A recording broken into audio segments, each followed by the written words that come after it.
Hey guys, it's JJ here bringing you a new video. So the kind folks over at Reolink have sent me over one of their latest and greatest brand new Reolink Trackmix cameras. This thing was just released this week and it is awesome. This is a 4K 8 megapixel dual lens PTZ camera. So this thing is pretty awesome.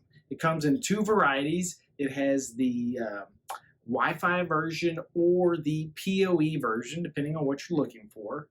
So we are going to open this thing up today and take a look at it and see what we can do with it. Here we go.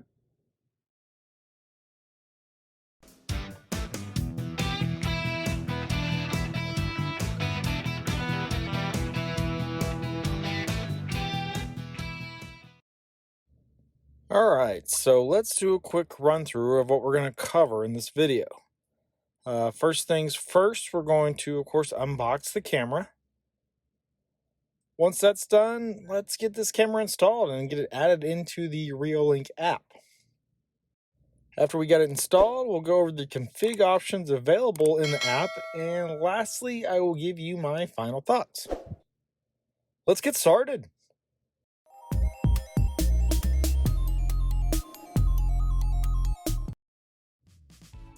This thing looks so cool. So of course, Reolink always markets their products really well on the outside of the box. There's tons of information there, all the main specs and everything that is included with the camera itself.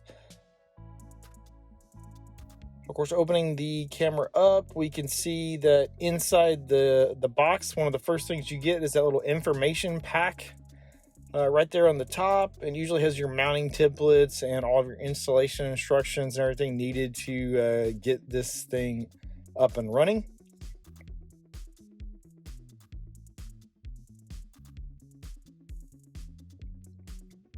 So this is the Wi-Fi version of the Reolink Trackmix camera. So it comes with a power cord, and of course the network connector is not going to be PoE.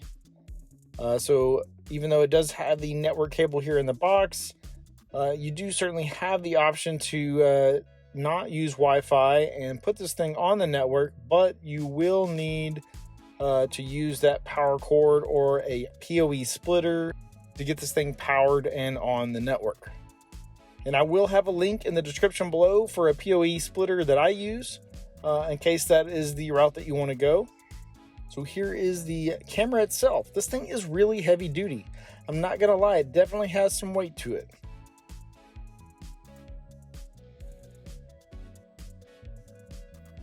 As you can see here on the very bottom, this is the cover for the SD card slot in case you want to have local storage. This is a PTZ camera, which makes this thing really cool with it being the dual lens zoom hybrid type camera. It has a spotlight as well. That also adds to one of the cool features of this camera.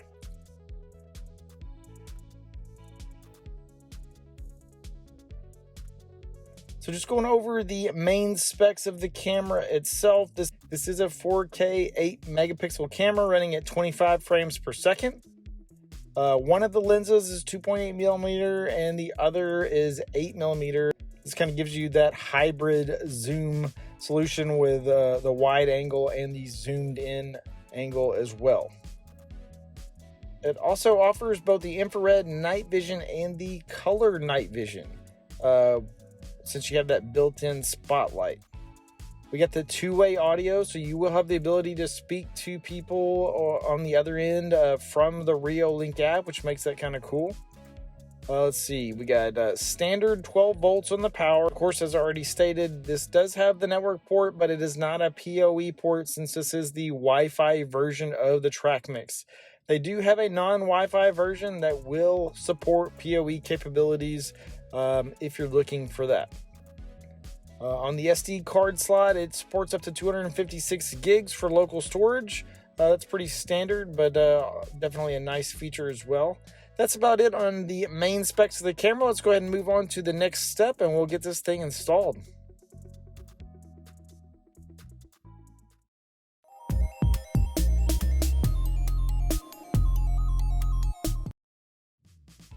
All right, so I'm going to be installing this camera on the side of my house, replacing an older Reolink bullet camera here. And you can kind of see the area that we'll be covering. So this PTZ camera should cover everything very well. This will be a nice spot for this camera. Here is the old camera removed. Since the old camera was PoE and I already have that network cable ran to this spot, I will be using a PoE splitter to power this camera.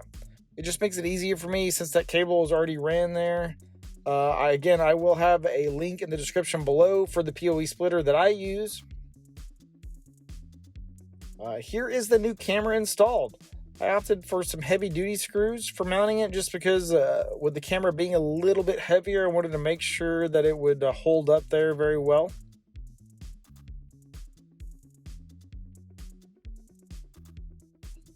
Next part is just kind of getting this thing added into the Reolink app. This is always super easy to do. Basically, as soon as you power this camera on and you open up that Reolink app, it's already going to see that camera. So we can just kind of go down here, we'll click on it, it's going to go through initialization.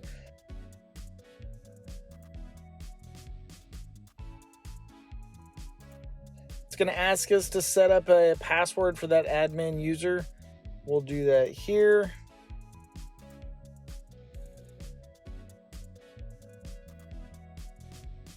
We can go ahead and give it a device name. I'm going to call it side 2 since this is on the other side of my house.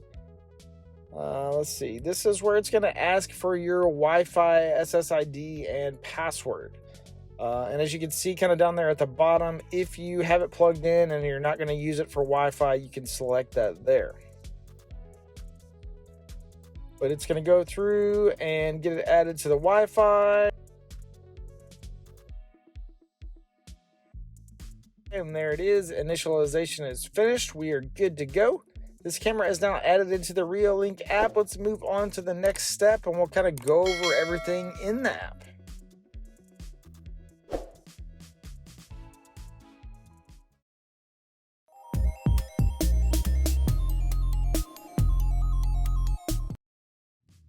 All right, so let's take a look at the configuration here in the Reolink app.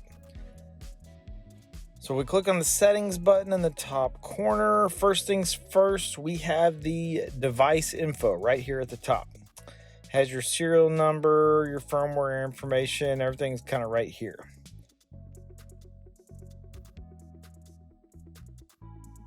Let's see, if we click on network, you can see I'm actually hooked up via the Ethernet cable, utilizing that PoE splitter we talked about, but this is also where you would change the Wi-Fi settings if you needed to.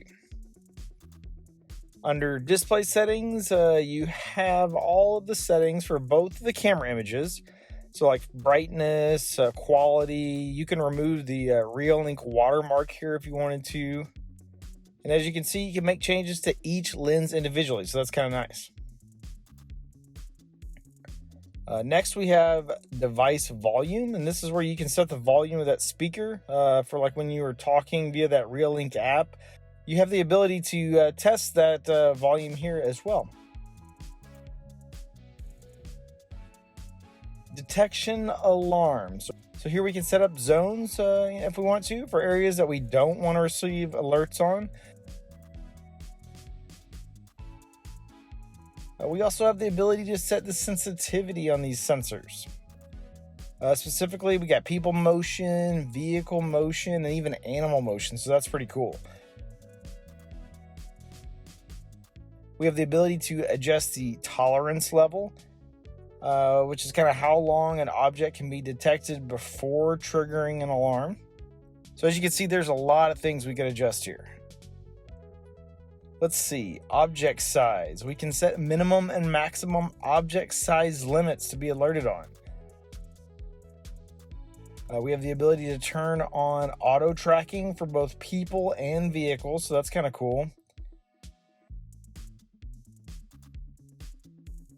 Now, it looks like pet detection is kind of a newer feature. It's not all the way there yet, kind of still beta, but it's enabled by default, so I'm kind of curious to see how that's going to work. under camera recording. This is where you can enable and set up schedules if you want, as well as how you would want to handle recordings when when you fill up the storage and you need to override it. Push notifications.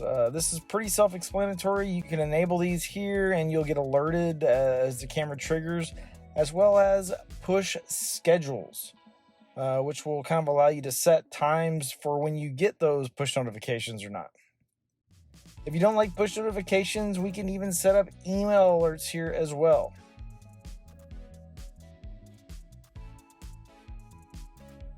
This camera even has a siren as well. I'm not quite sure I would want to have that enabled. I certainly don't want the camera triggering some sort of siren alarm in the middle of the night that could, scare the crap out of pretty much everybody.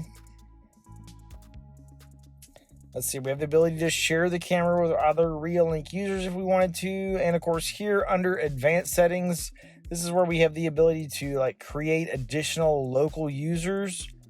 And for some odd reason, tucked away down here under the advanced settings is where you can adjust the infrared settings and the spotlight settings. Not sure why these are tucked all the way under the advanced section, but that is where they are. But this pretty much covers everything you're going to see in the settings itself.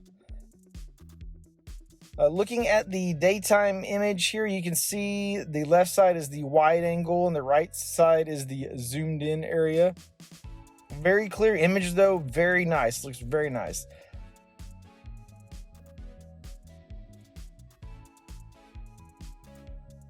It's interesting, if you want to manage the PTZ, you actually have to go back to the main screen and you're going to split the camera into two separate cameras here. So basically you can view each lens individually, and when you click on that one, then you can kind of move it around. So I'm not sure why they made it a little bit more difficult.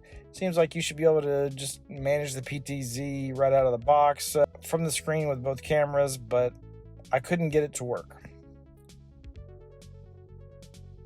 All right, so just to kind of show you what the nighttime view looks like of the camera, here it is with just your basic infrared view, and it looks pretty good. It's got a nice image to it. Also, I wanted to show you what it looks like with the basically the color night vision. It's got that spotlight turned on, so you can kind of see, with the light turned on outside, what that looks like. And again, I do like the image. I think the image turns out really well. So overall, I really like the image quality of this camera. 4K, 8 megapixel, very nice. Let's go ahead and move on to the last step here, and we'll kind of go over my final thoughts.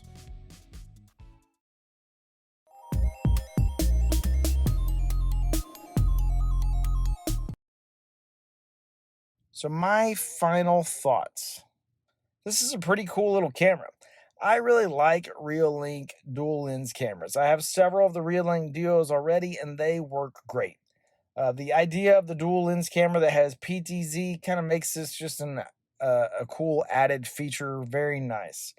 When you consider you can pick this thing up for less than $200, I think it's listed on their site for about $162. That is awesome. You wrap that up with all the smart detection capabilities and the ease of installation, and you really can't go wrong. As always, I will have a link to Reolink's website in the description below. If this camera doesn't interest you, I guarantee you can find something that will.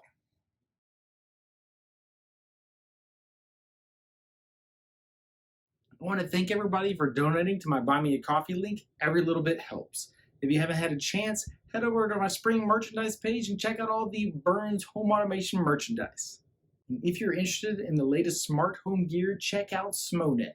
I'll have a link in the description below to their website. You'll want to go over there and see what deals they currently have running. And if you're interested in buying and selling stock or maybe cryptocurrency, check out Robinhood. I'll have a link in the description below for that as well. And if you sign up with that link, you and I both will get a free share of stock. It's a win-win for both of us. If you liked the video, please subscribe to my channel. If you have any questions or comments, hit me up in the comments below. As always, if there are any videos out there that you would like to see that I don't already have out there, let me know in the comments as well, and I'll see if I can't get something put together for you guys. Otherwise, I'll see you guys around.